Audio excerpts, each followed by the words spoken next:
כעת נשמע דברים מפי גיא גרדי.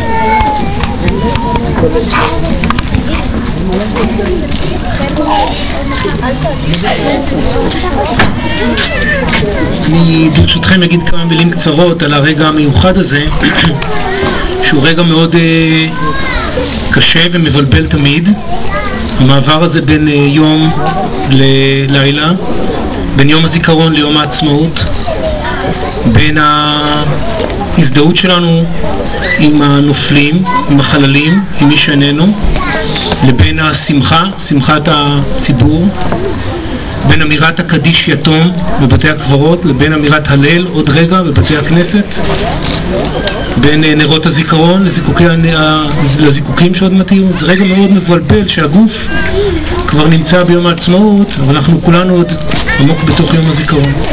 על הבלבול הכללי הזה נוסף כמובן גם היה הפעם הקושי הפרטי שלנו, כל תושבי השכונה, עם הסתלקותו בטרם עת ופתאומית של יואב, שאני חושב שרק עם הזמן אנחנו נבין את גודל העבודה ואת גודל החלל שיואב, שבמובנים רבים צמח בשכונה הזאת, ממש צמח פה, היה חלק חי מתוך השכונה במשך 12 או 13 שנה,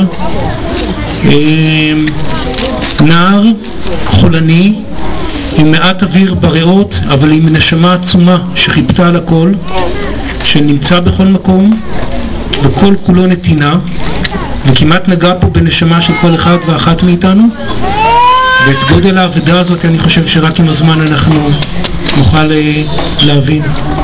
אבל יש משהו בעיניי סמלי במובן שיואב הסתלק היום, ויש משהו שלהערכתי עכשיו מעתה ואילך יהפוך את היום הזה מבחינתנו תושבי השכונה ליום שיואב יהיה חלק ממנו. הסמלי הוא שבתוך קיר הזיכרון לגיבורי המלחמה נוספה לבנה פרטית שלנו של גיבור החיים. יואב היה גיבור החיים, וגבורתו לא נופלת מגבורתם של מי שנפלו במלחמות.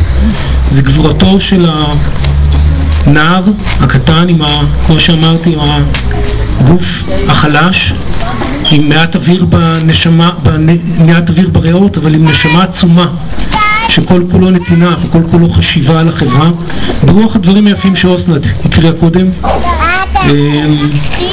ואני חושב שמעתה אצלנו, בתודעה שלנו, התושבים פה, תהיה צרובה לבנה הפרטית של גיבור החיים בתוך הקיר הכללי של גיבורי המלחמה. אני רוצה להגיד משהו על הרגע הזה, מה אני חושב מסמל הרגע הזה יותר מהכל, ומה מחבר בין נושא המלחמה לחיים. המשמעות הגדולה של הרגע הנאצל הזה, הקדוש הזה, שבין יום הזיכרון ליום העצמאות, היא הקשר שבין חירות לאחריות. אין חירות ללא לקיחת אחריות, אין דבר כזה. אנחנו נמצאים פה בזכות רבים וטובים שלקחו את האחריות עד לקצה שאחריו יש עין, נשאירו חלל גדול.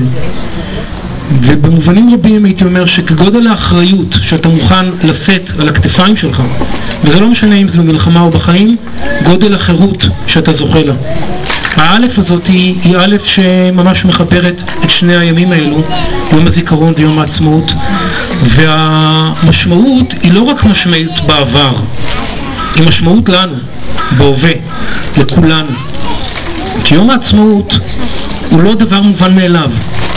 החירות שאנחנו נמצאים בה היא לא מובנת מאליה בכלל.